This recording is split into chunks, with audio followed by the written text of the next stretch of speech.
Hello, everyone. My name is Shola Abulu. Let me know if you can see me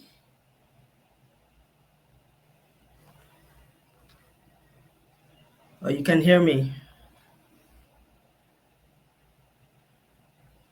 Am I live yet? So, welcome to this session of strategic communications for NGOs and development organizations. And okay, so I'm live. And so, yes, um, we're going to be talking about what it means for how strategic communications plays out for development and NGO and non-governmental organizations. And I just have a few slides here that I'm going to talk through until we get to the end of that. And if we have any questions, please just let me know. I mean, you share what your questions are, and we'll take it as time goes on. So I'm just going to give some time. If anyone is joining, can you just let me know that you're here and give me an emoji or something to let me know that you're here. So thank you. Sorry, I should have done a reminder. I just realized that I didn't do that. So, but it's fine. So let me just kick off. So the purpose of today's session, and as some of you may know, we're talking about strategic communications for generally this month. We've been talking about strategic communications, and the purpose of some of these live sessions is for us to really show that strategic communications applies in different sectors, whether corporate, whether private sector, whether government, whatever sector you find yourself, it applies equally. And that's really what we try to show. I'm trying to show through these sessions.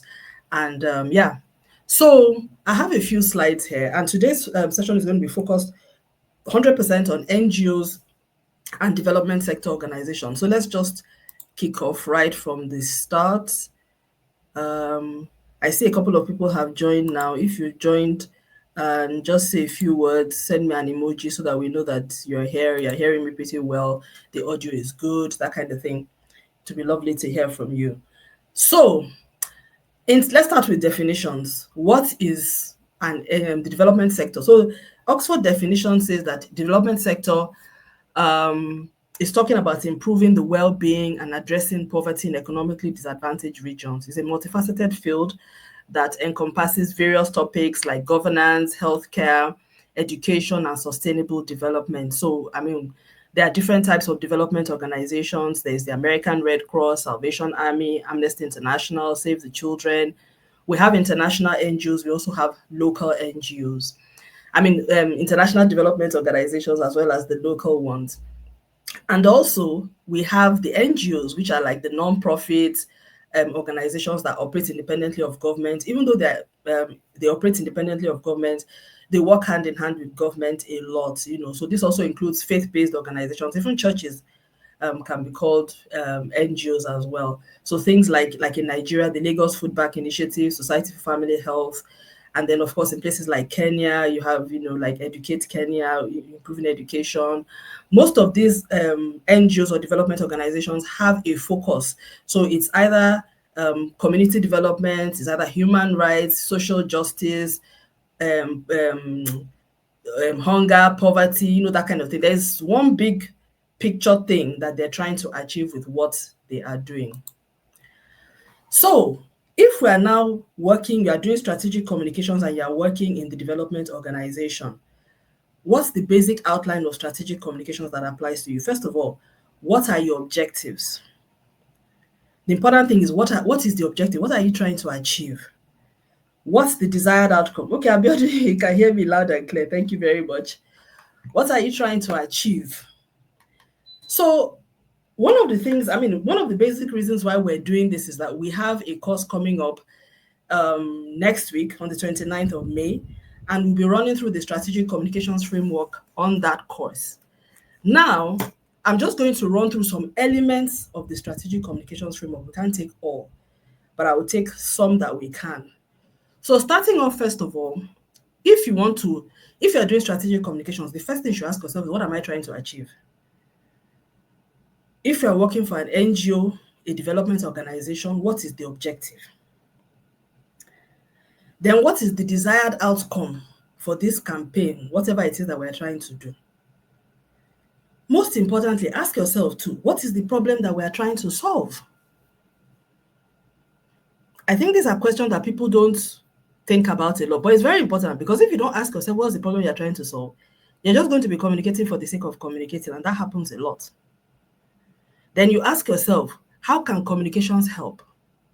Remember, this is development sector now. So you must be thinking, for instance, if you have this education initiative that you're working, or this human rights initiative, or whatever it is, what is the problem? Is it that I need people to be aware? Is it that I need people to do something? What exactly is it that the initiative is trying to achieve? And then how can communications help? These are very important questions that you as a communications professional need to ask. It's not just that people coming to you and saying, oh, we want to do this outreach, go and create banners for us. You need to take them back to this. What are you, that's why we're running through this. And these are the things we teach on the strategic communications course. Because for a lot of communications professionals, and this used to happen to me when I was, in my younger days, where people would just come to me and be like, oh, we want to do this thing, set up this, go and book, we want to have a press release. They just tell you things to do. That's tactical. That's a tactical approach to communication. You don't even know why they're doing it. You don't know what success looks like. They're not even talking to you about the big picture. Don't accept it as a communications professional. You need to ask, what are we trying to achieve? What do we want to get out of this project or this program or this initiative that we're involved with? What is the problem? Because there must be a problem we're trying to solve. There's a problem either with education in a particular country or a region. There's something you are trying to achieve. Then you ask yourself, how can communications help? Then who is the audience? Who are we trying to reach with our communications? Who is the stakeholder? Again, audience is different from stakeholder, because your audience may be people that need to hear what you are saying.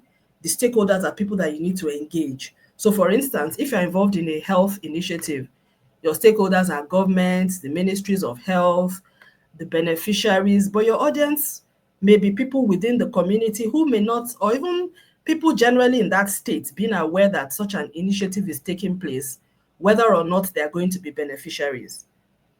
So there may be communications that create awareness about this initiative, maybe after the event or before the campaign. But then there are the people that you need to go into closed door session with. So if you are going into a community, for instance, to do a health initiative, you cannot be discussing with the people via press statements. You need to have closed door meetings.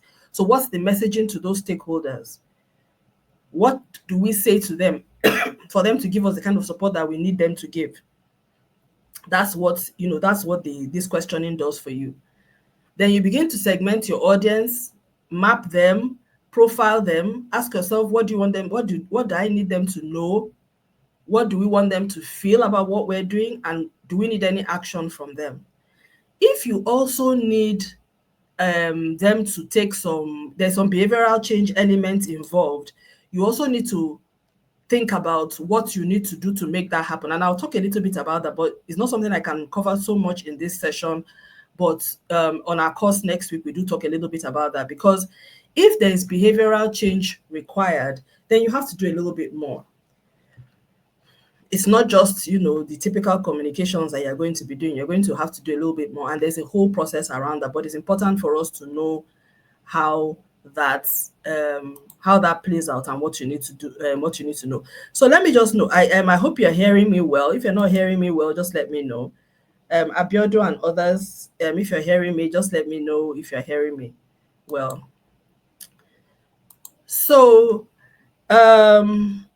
again, now, if you're working for an NGO and a development organization, there's the internal communications piece and there's the external communications piece. Remember, we're talking about strategic communications here. I find that most NGOs and development organizations, people working in those spaces, they don't really pay too much attention to internal communications, and I don't know why. Excuse me. It may be that, okay, you're hearing me. Thank you, Dan and Yubet. So it may be that you think that is not really relevant, or you don't have the space and the support to do any internal communication. But whatever the reason is, you I mean, I think it starts from you as a communications professional. You reserve the right to begin to let people know that this is what internal communications is and how it can, the benefit that it can bring to the organization. And then you begin to help them sort of like, you know, get the benefits from that. So, what are the ways in which internal communications? Oh, thank you, Karen. What are the ways in which internal communications can help an NGO? So, one is collaboration. If it's a very big NGO, you have people working in different parts of, like Africa or the world. You need them to collaborate. You need people to understand. Then you have to have an internal communication strategy that works well, so that people, they just have the same understanding and they can work together. And what I find out is that if communications doesn't do this, there are very few organizations where the people of the leaders will be able to communicate without the communications people mediating the communication on their behalf. So if you as a communications professional working in an NGO or a development organization do not have an internal communication strategy, it's very likely that some members of the NGOs will feel left out. That's just the way it is. That's what I've observed. There is no leader that communicates well, particularly in a big structure, without help from professionals. You can communicate for yourself, but that layered communication that makes sure people in different spaces hear the messages, what they need to hear, when, why, how, you need communications to mediate in that space for you. So communications can help build a shared vision. It can also help with leadership connection. It can help with efficiency within the NGO itself. It also helps with culture change programs, which may be necessary. You may have, depending on how big your NGO is, you may have some people, maybe your program officers, there's a particular culture that is not quite working well that you want to change or you want to make some improvements in. How do you communicate? And you see, the beauty of internal communications is that, why I like internal communication is that there are certain things that is easier to say corporately before you begin to address it one-on-one and to individuals and in teams. So for instance, like in my when I had a 9 to 5 work life, there were things that if there were behaviors that we noticed and we felt that we don't want in our organization, we would have policy statements around them. And the organization will issue it out. And then we will also give a messaging that needs to go down into the organization. And we would give the leaders that script to follow within the organization. Once you do that at the corporate level, it is then easier for the team leads, for the program officers, the project managers, the program managers to then amplify or build on that messaging within their teams. So that you can then have one culture within that NGO or within that development sector organization and not several cultures clashing at the same time. That again is a role for the communications, for the, how will I say, the organizational communication, the corporate communication within NGO. When I say corporate now, I'm not saying corporate as in business, I mean the organization. Another role for communications internally is organizational effectiveness. How well is the organization working? It's very linked with shared vision, very linked with culture change. Knowledge sharing is also an important aspect where you are sharing knowledge within the organization. It's very important. In fact, this knowledge sharing piece I find is a very important part of internal comms that many people don't even remember, because many organizations are not very good at sharing information. How many of us have worked in places where you are hearing about what is happening within the organization through press statements? It's from the press that you find out that the head of your NGO or the leader of your development sector organization went to visit the president that morning. But if you had had a sort of like internal communications protocol, there would have been a notification. As the press statements are going out, there will be an internal note to staff. If there is an MOU that has just been signed, a partnership with another leading NGO with a government to start a work, there will be an internal note to staff. Your staff should not be hearing about key developments from the pages of newspapers. These are the sort of things gaps that internal strategic communications is supposed to bridge in the communication sector. So sense of belonging, all of this now leads to sense of belonging. And again, it is the communications team that is best positioned to create that sense of belonging for everybody.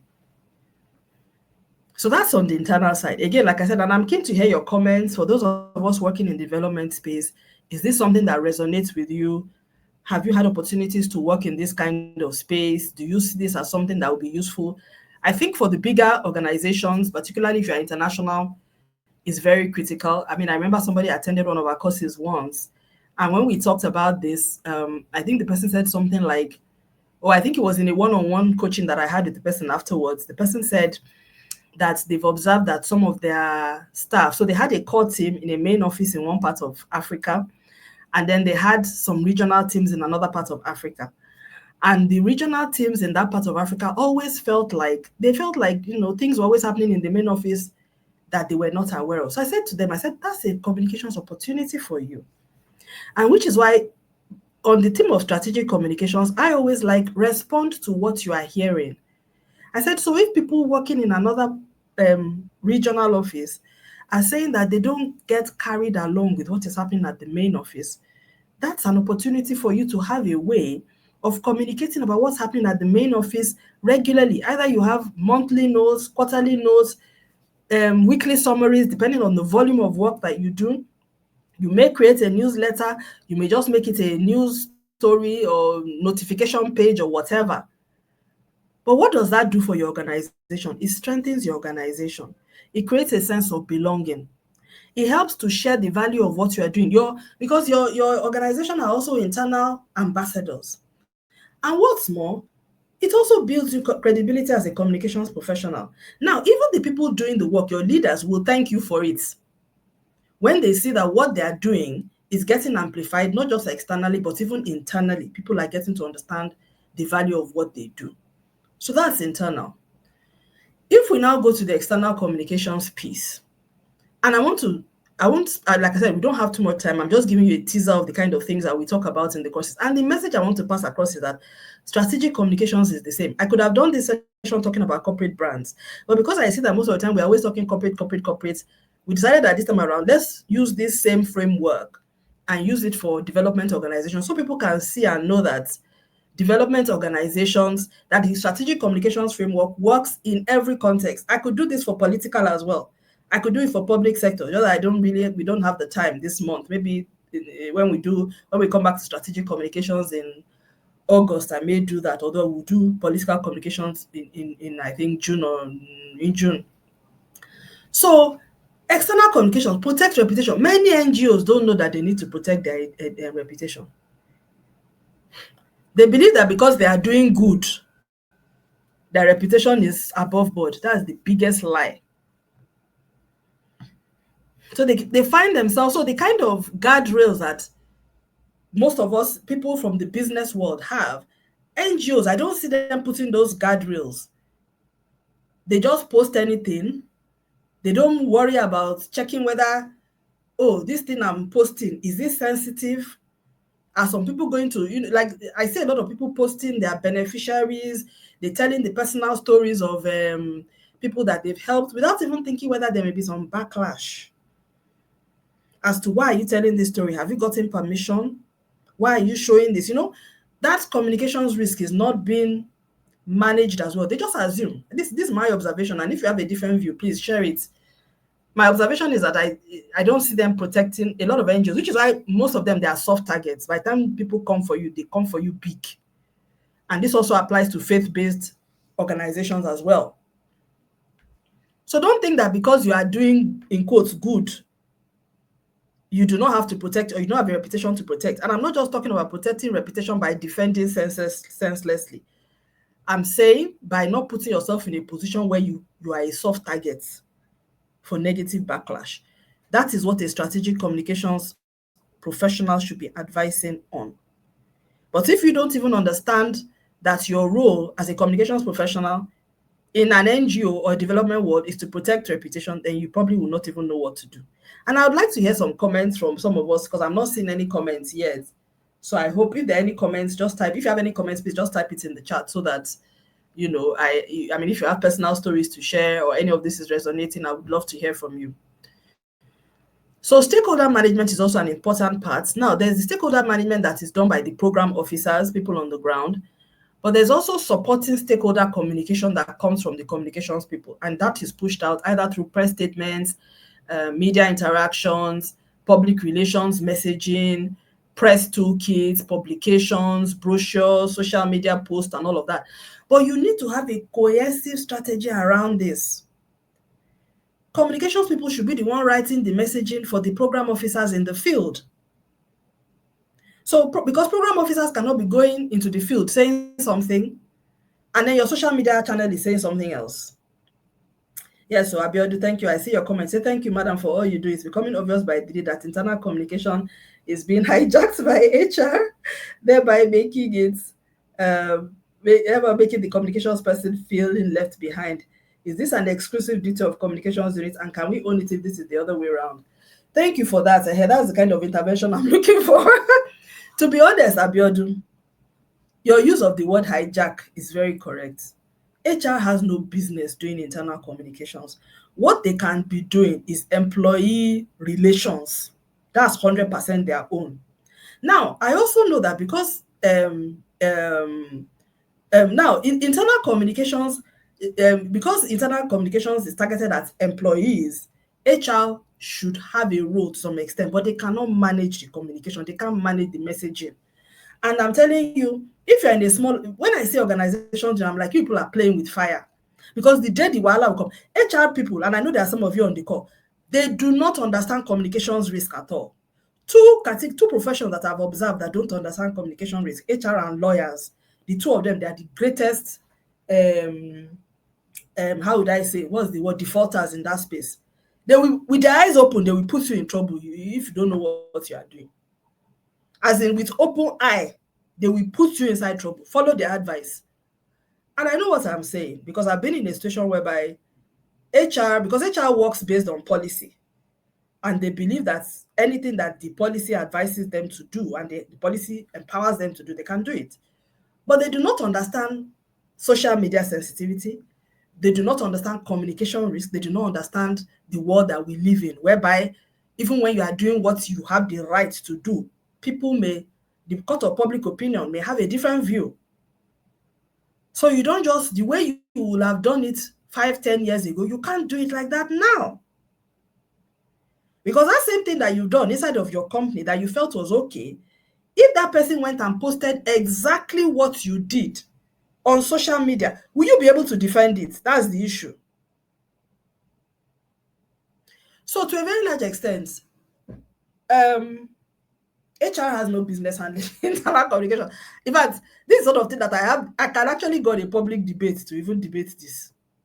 I have very strong views about it. They have no business. And I have many examples, I can't go into all of them, of situations when the HR strategy, so HR can do the strategy, like if you want to, you can do the policy, this is all we need to do. But the communications, you had better bring in experts, particularly if there's a lot of sensitivity. They do not understand communications risk at all. But I do understand that, if your company is small, but if you're a big company, you had better get specialists. So the best way that I think it works is where communications takes charge of the internal communication strategy 100%. HR and the business contribute. For me, when I was in my working paid employment, the system that we ran then was that, and it was not like that initially, but by the time communications became a very risky thing, they transferred internal communications to the communications team. So what happened was that HR would still provide the framework for messaging that had to do with like employee policies, processes, and things like that. But we controlled every other thing because communications comes from the business, comes from finance, comes from supply chain, comes from so many teams, not just HR. So we were managing the internal communications for the entire company, not just for the employee related issues. Now, on those employee related issues, HR will send their notifications to us. We will read it. We will approve. We will make sure it's okay to send out. We'll send to legal, and then legal will approve. We'll send to the VPs. The VP approves before it goes out. That's for internal notifications to all staff. And I had an experience once to show you. I'll just use this to illustrate why communications, particularly in very sensitive organizations and big organizations, you cannot leave it to HR. There was once a situation I was involved with where there was a note that had been approved by HR to go out. And they sent it to me and said, Shola, this has been signed by all the up to the highest level within HR. And it was sent to me to go and post it, for me to send to my team to post. And of course, I always tell my team, read all the notifications, no matter how long, 20 pages, 50 pages, read it before it goes out. Because once it goes out, we take responsibility. Because we were the ones, I mean, IT used to send that, but we will send to IT, we'll be the ones to say, this is approved for sending out. So I read it, and I saw what was in the note. I said, look, I told the person that sent it, I said, this note is not going out today. The person said, what do you mean? By that time, I was also an ordinary manager. And the person was telling me that somebody who was at least 2 or 3 steps higher than me had already approved the note. I said, this note is not going out. They said, why? I said, because if you send this notification out like this, the whole company is going to scatter. Because there's a lot of information that you should have shared before what you are saying in this note. And you have not shared that information. You have jumped many steps. And by the time you send this out, people are going to be alarmed. And you will spend the rest of the week trying to do damage control. Not on my watch. This note is not going out. She couldn't believe it. She said, whatever. I told her, I said, look, you can say whatever you want to. This note is not going out. That I'm ready to go to the higher. Let's go to the VP's office. So when the person saw that I was taking it to that level, the person now said, okay, Shola, that you are really taking it like this. So she just kept quiet. We ended the phone call. The person went. I was sitting in my office waiting for them to call me, to summon me. I was waiting for the HR lines, the people more senior to me, to call me and say, Shola, who are you? What are thou? Why we sent you? Nobody called me. 4 o'clock, 5. I closed, went home. I have official mobile line. Nobody called my mobile line. No email dropped. I went to bed, came to work the next day. Nobody called. I kid you not. Nobody ever called me on that note, and that note did not go out. So what must have happened? Because I told them what was wrong with the note. So by the time they went back and the person gave them that feedback that I gave, they now looked at it and they now realized what was wrong. But I kid you not, it had been approved by them before. You're going to scatter the organ, as in the chaos they will have caused that day. And what everybody will say is that, but Shola read it. Communications team saw it. They don't understand communications risk. I'm telling you. Morenike said she has been there. They will put you in trouble. Broad daylight, and they will disown you. That's the worst aspect. Been there. Let me read Morenike's. She said she has been there. They were, sorry, I'm trying to read this. They were a loose cannon. Thankfully, I was able to take a firm grip of our internal communications after that. And corporate communications have been the driver system. Well done, Morenike. That's the kind of story I like to hear. It's very, very true. They will put you in trouble, as in trouble with capital T, with open eye. HR and lawyers, they are the two you must be most careful about, particularly when it's very sensitive. Anything they send to you, read it with double eye, because they don't understand communication risk. The legal people, all they are looking at is the law. So long as the law supports them, who cares about the law? Are we in courts? You understand? Are we in courts? It's in courts we can be talking about the law. We're not in courts. Except the HR people, that policy is what they hold like this. Meanwhile, by the time other people outside read the policy, your policy may be that a woman will go on maternity leave, come back in 1 week. And that policy, you are defending it. By the time the person they did this for now goes to write a post on social media, you think all of us will agree with that, your policy. Anyway, so I believe that answers your question, Abiodun. So on the external communication side, okay, there's still a question on internal communications from Taiwo. Taiwo says, so what happens if you have a PR agency working with your organization? Is it part of their job to take over internal communication? How do you, as a corporate communications manager, manage this agency and the organization's information? No, internal communications, I do not recommend that agencies take care of it. And again, I need to make something very clear. PR agencies are not communications agencies. There's a big difference. Taiwo, please go and watch my video about the difference between public relations and comms. PR agencies, that's all they are. First of all, PR practice and communications practice, they are two different things. Internal communications is not a PR thing. You want to do PR with your staff? PR, internal communication is about frank, honest, transparent conversations. Building trust is a completely different practice area from public relations. Anybody that has PR as their practice name should not be let anywhere near internal comms. They don't understand what it's about. You are looking for, in fact, internal comms is one of the most communication specialist practice areas. You have to be a hardcore communications person to be able to do internal comms. You can be cosplaying. You can be the kind of person that is not really a comms person and be managed and try and because you know media, you know PR, you can manage to be swinging external comms. But internal comms will expose you. If you don't understand communications, like the strategic communications framework that we teach in our courses, you are not a core communications person. You cannot do internal comms because it's not PR. You have to understand communications risk. You have to understand messaging. You have to understand timing, sequencing platforms, how to communicate to influence, how to communicate to advocate. It's a very, very, very technical form of communication. So I think that was a mistake. Okay, yeah. So let me just do that. So you have to, you really need to you need to really, really think about how you shouldn't sorry, I'm trying to undo something that I don't know how that did. You shouldn't PR agency should have nothing to do with internal communications. Internal communications should be handled by yourselves, by yourselves 100%. So yeah, so that's that. So just to finish up on the external communications piece, then crisis communications, issues management, those are all things that you should be able to do with, if you're a strategic communications professional working in development space. Brand marketing.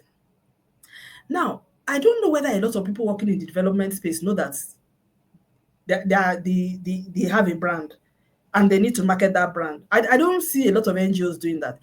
The only NGO, like in the Nigerian space, that I think really does that very well is Tunde Onokoya's Chess in the Slums. I think Lagos Food Bank too does it very well. So some of the ones, in fact, I would say most of the NGOs that are run by millennials and Gen Z, they do that very well because they understand, like that dream catchers, the young lady that has the orphanage of girls that they do dances and all of that. Those people, they understand that it is the value of their brand that brings in the donor, whatever. But all those other old school ones, they don't get it. They don't even get it at all. They don't get it. So if you're a communications professional, please, you know that you have to market that brand. Don't assume that because you are doing good work, you have to understand what the brand story is. You have to create the brand story, develop the brand story, and market the brand story. So crisis communications too is a very important part. Mitigating it, managing it when it happens, making the brand visible. Impact storytelling. Again, these are things, I just have to talk on it and move on because there's so much that these are all big picture things on their own. Impact storytelling, I think, is one area where the strategic communications approach is very much needed.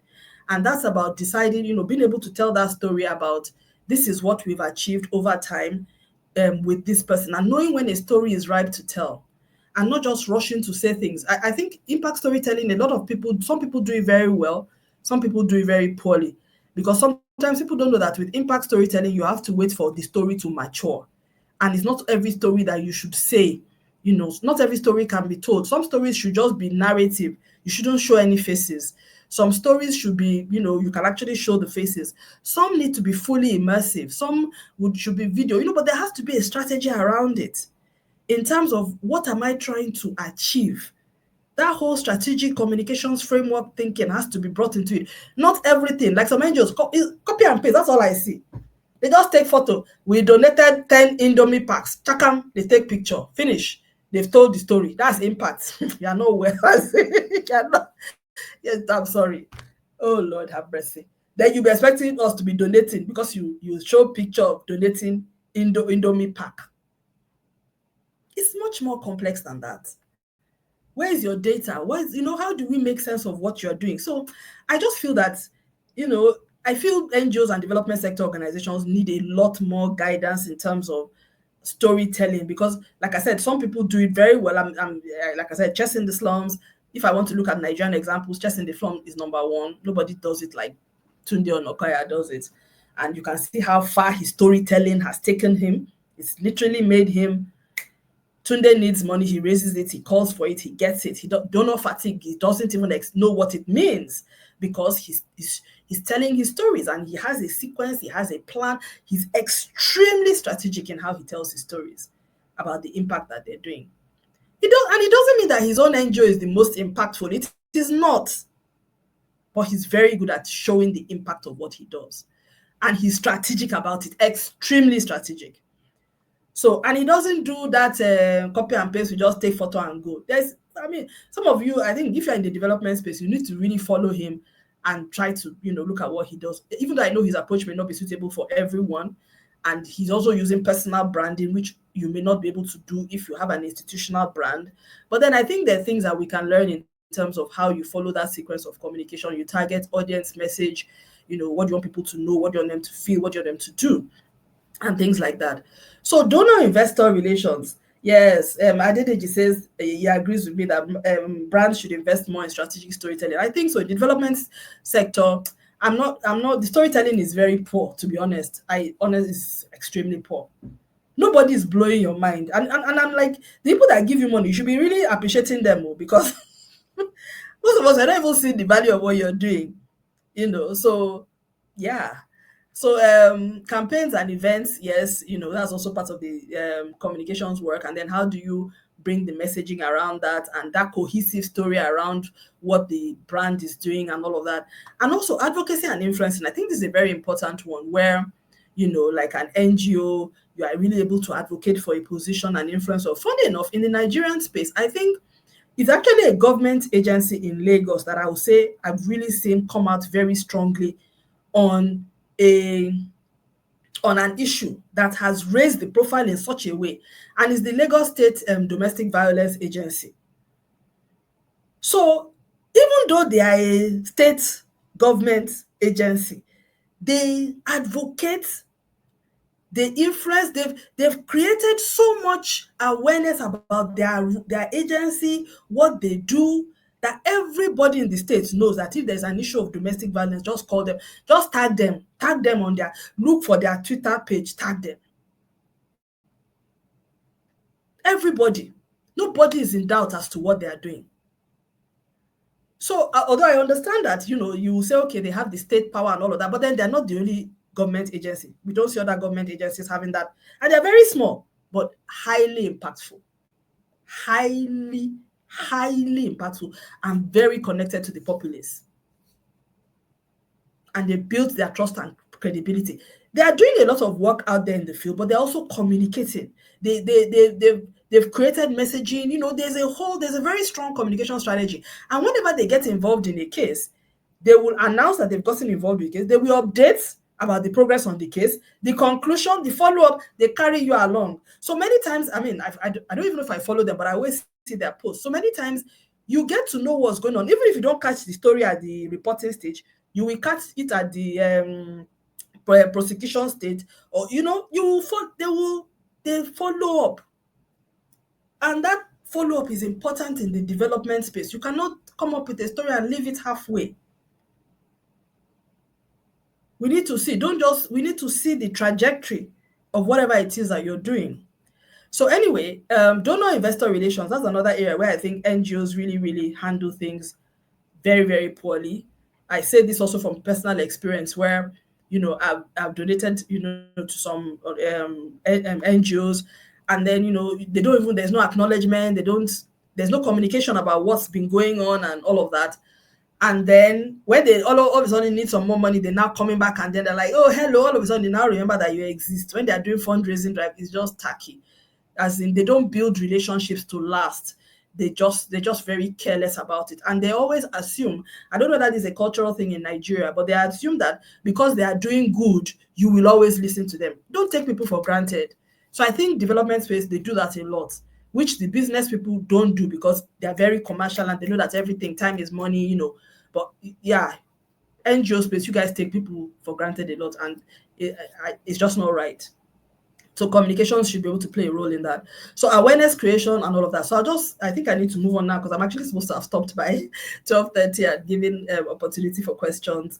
So moving from tactical to strategic, there are many things that I would say, and I always talk about this because when I say strategic communications, I want to make it very clear that is not a buzzword. It's a way of operating. There's actually a framework which we teach in the courses that we do, and we share it, and we really show. And the last time we did this course, some people came back to me after. One lady now said that there was a program she was already working on, and that when she now applied the framework, she was able to now do the stakeholder mapping better, ask certain questions, and that she was able to see results. She even wrote a post about it on LinkedIn. That's exactly how it is. You have to be intentional. I have never seen anybody who is successful in their communications who wasn't strategic about it, who didn't have a written down plan, a structure, research, data, insights, and analysis. So if you want to, strategic communications versus tactical in the development world, if you are tactical, you're not even doing any audience mapping. There's no data behind it. Your communications is an afterthought. It's not embedded into the project plan. That's why, like Adedeji said, you will all you'll be getting is those Indomie noodles photos appear. I mean, that's the best you could come up with. You can even see some when they hurriedly put the banner behind them to take picture. That's your communications, disgraceful. So those are the kind of things that tactical communications people do. So no consistent messaging. There's no connect between your program field officers and the communications team in the office. The messaging is not consistent. There's no system in place for measuring real world impact. We cannot tell the difference between when you are having an advocacy campaign or awareness or community based, because communication for awareness is different from communication for advocacy for influence. It's completely different. And like I said, in the business world, in the political world, they know these differences. But again, in the NGO world, I don't see that level of, I don't see NGOs or development sector organizations taking a particular agenda and saying, I want to raise the profile. I want to become, I want this to become a national conversation. I don't see that. And I'm like, is it that none of you don't have any agenda that can be a national issue? Honestly, I just wonder. So for me, as far as I'm concerned, to a very large extent, majority of, particularly the institutional, the big NGOs, they are very tactical in the way they approach. Either that or there's something else. Maybe I'm missing something. I just don't know why it's the way it is. But like I said, some of our privately held NGOs, I think, are a lot more strategic about how they do. I mean, the Tony Elumelu Foundation, TEF, very strategic in their communications approach. Very, very strategic. Recently, I haven't heard as much about them as we used to before, but then, created a brand name, there was brand visibility. What they're doing, they're not the first to have attempted it, but their communications approach was completely different from that which others have. So the impact of what they're doing was felt. The storytelling around it was very intentional. The whole Africa, initiative, and they created a brand for themselves. I mean, like even me, I didn't plan to think about them, but I was looking for an example, and what came to my mind, TEF. But they are not the first to do that. But the difference was that they didn't just bank on saying we are doing good is enough. No, they were as intentional with their communications as they were about the intervention and the support that they were doing. And it's important. Storytelling, credible, authentic, strategic storytelling and strategic communications is important for NGOs, because if we do not trust your story, we don't trust you. And if we don't have a story or a narrative to support what you say that you do, then what are you doing, really? Anyway, so if you're a tactical communications person, you don't use analytics at all. There's no feedback. So you don't even know that, okay, even though you did this initiative or nobody even knows about it, you don't connect the success of your program to any specific communications intervention. You're just pushing out posts. For you, it's just okay to say, I posted every day, we posted this, we have 3 videos. You don't care whether people are reading, they are watching. You're not, there's no agenda. You are not an agenda setting NGO and you don't even care. As if, I don't even understand. But anyway, so and everybody is quiet. I want to hear the comments, I beg. So strategic, if you are strategic, you are doing the entire opposite. You have detailed audience and stakeholder mapping based on project focus and deliverables. You have trackable actions identified. You have a strategy for behavioral change. You are doing agenda setting communications. You've told yourself, I want to raise the profile of this issue within the Nigerian publics in this area. And we're going to be having conversations about it. We're going to drive these conversations at this level with this segment of people. This is the kind of behavioral change we want to see. We want to get the Lagos state government or this government in, in Nairobi or whatever to start doing this in this way at this time. And these are the communications interventions that we're going to put in place, targeted at these audiences, these stakeholders, to raise the agenda of this issue. Where, please, can somebody tell me any NGO that we know that is doing this in whichever country or space that you're in? Why aren't we seeing that? So there's not a lot of strategic communications going on, is the point I'm trying to make here. What we're seeing is more of tactical communication. So let me just bring this to a close. So key performance indicators: develop KPIs that track change in behavior, identify trackable actions, establish the baseline. Again, like I said, I can't go too much into the deep nitty-gritties of this. These are some of the things that we talk about in depth in the course. We have about 6 modules coming up next week, Thursday. Yeah, enrollment is ongoing but ends on Tuesday. And we have a presentation, and you can check on our resources page where I actually show you how to quantify the impact of your communications. We have a lot of content actually on YouTube, LinkedIn, and all of that, where we still share little pieces and bits of all this strategic communications approach and all of that, so that you can begin to get those nitty-gritties. The advantage of coming into the classroom with us is that we put everything together. We take you from A all the way down, and then we do case studies, simulations, examples, and then you can ask questions. But the point is that even if you can't even come into class, there is enough content out there to point you in the right direction. The classes, of course, will help you to really build that understanding and awareness, and you can ask questions real time as well. But I'm just trying to show to all of us, and like I said, we could have started off with corporate, but we decided to do this because we're always talking corporate anyway. So let's do development for once. So if you want to transition from tactical communications to strategic and you're in the development sector, my advice is this: first of all, do a self-assessment based on all what I've shared. And you can go and watch this video. As you know, it's going to be on LinkedIn. So you've seen the traits that I've said that showed that it's tactical. Go to the last slide, and what is, just freeze it on that page and ask yourself, based on this, what am I doing? What am I not doing? What is lacking? What is within my control to resolve? If you need knowledge, please go and get the training that you need. And if you need resources to begin to show value and advocate for funding, get the skill that you need so that you can begin to do that. Get the knowledge from training about and begin to apply it. Our templates can help. We have templates on our resources pages. Like I said, you can also come into class because that would also help you a great deal. My advice would be pick one program or project, have a discussion with your leaders, pick one program or project and kickstart a communications pilot program. Identify a specific problem and how you think communications can help. But I must say, you must know how the strategic framework works for you to be able to do this effectively. Because you have to identify your audience, your stakeholders, what you want them to know, profile them well enough, know how to get your research, whether online, desktop, whatever it is you need to do, and then segment, come up with the strategy that works. And we've given a number of examples today about, how, like I said, the Lagos State Domestic Violence Agency has raised the profile of domestic, against domestic violence. There are ways these things can be done. It's about advocacy, it's about awareness and being very targeted, and then having stories that you're pushing out to certain audiences in certain ways. So no, you're not getting the presentation, Taiwo. You have to watch it on this. You have to watch it on this channel.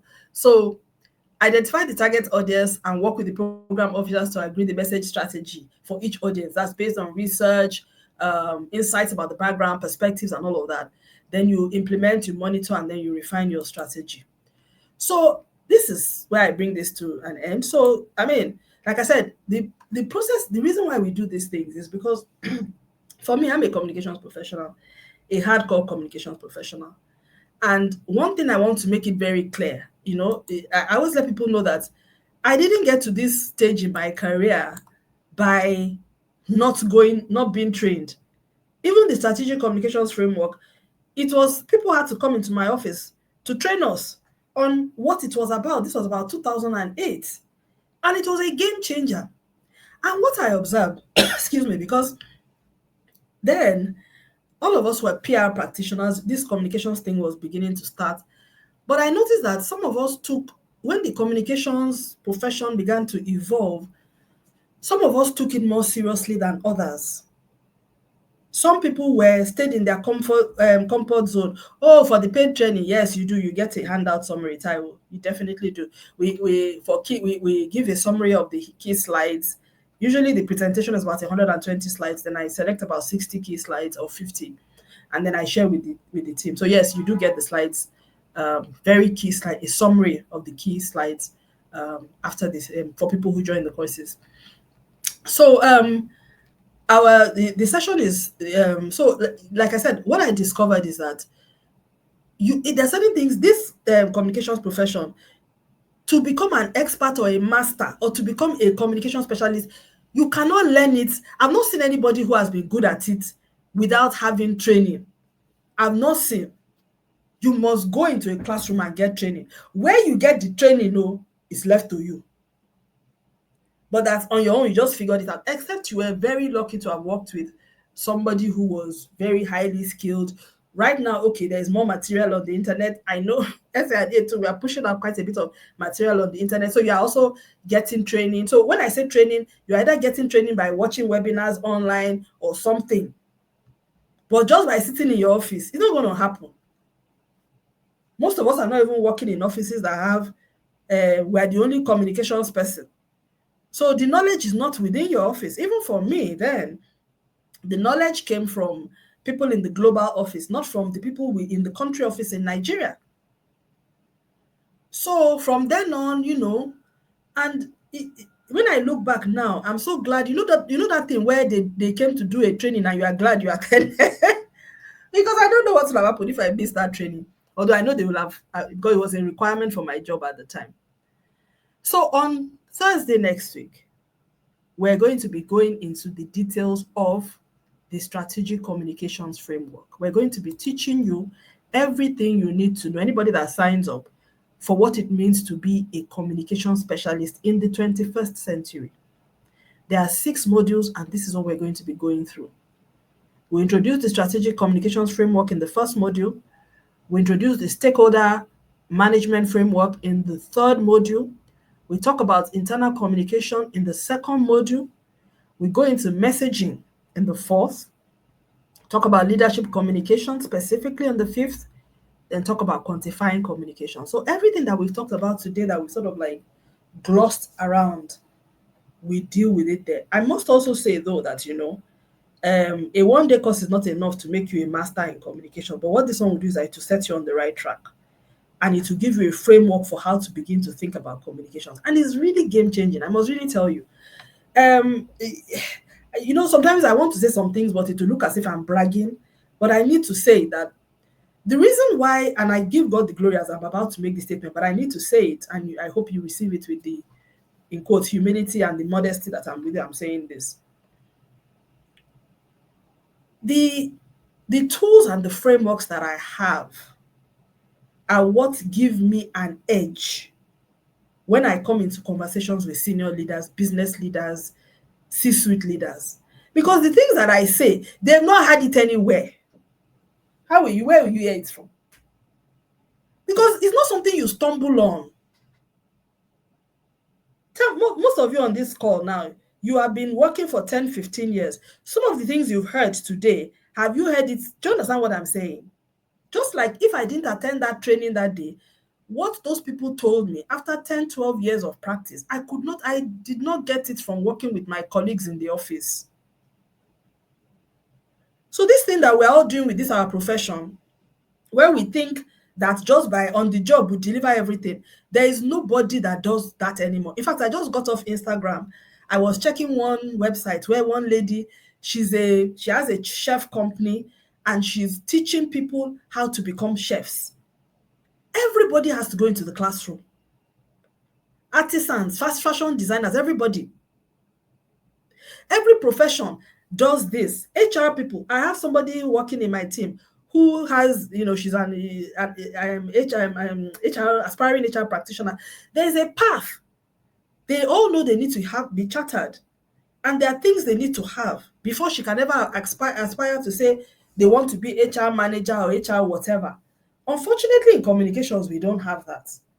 That's why a lot of us think we can get away with it. But unfortunately, what it will do is that you're not having those trainings and those capabilities will still hinder you.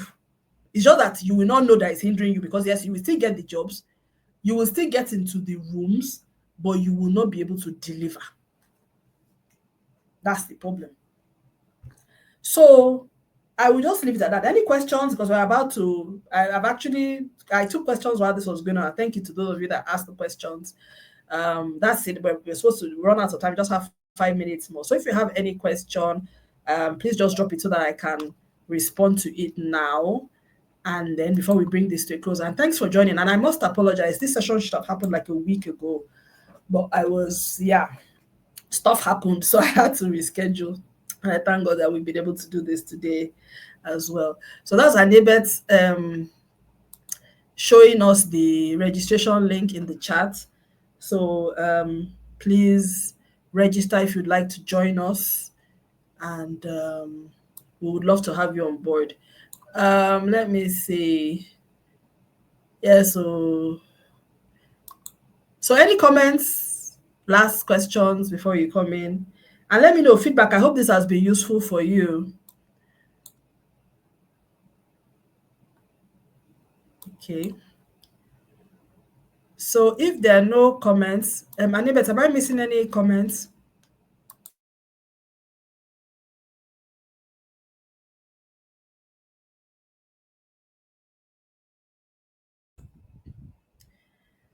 Anwuli, yes, thank you. I'm looking forward to meeting you as well. So, okay, let me see. New comments. Let me see.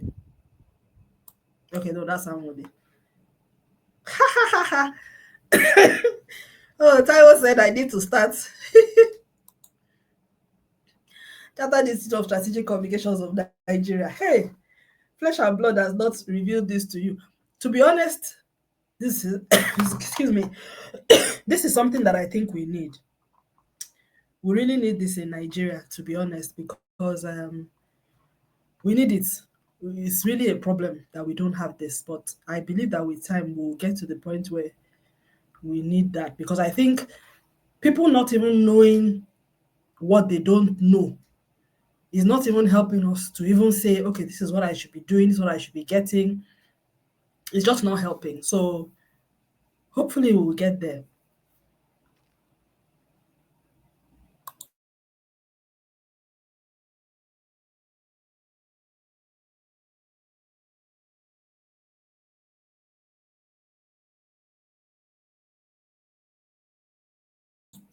So yes, yeah, Taiwo, I have a lot of content. You can, I mean, that's why I put a lot of content out there. And there's a lot of opportunity to learn from me, either through the courses, YouTube, these live events, that would always be available. And thanks for joining this session. So on this note, I'd like to thank everybody for being here. And I hope this has been useful for you. If there are any questions that I didn't take because I didn't see them, just type them in the comments. And then I will respond when I see it. Thank you so much, everybody, and we'll see you on the next slide. Take care.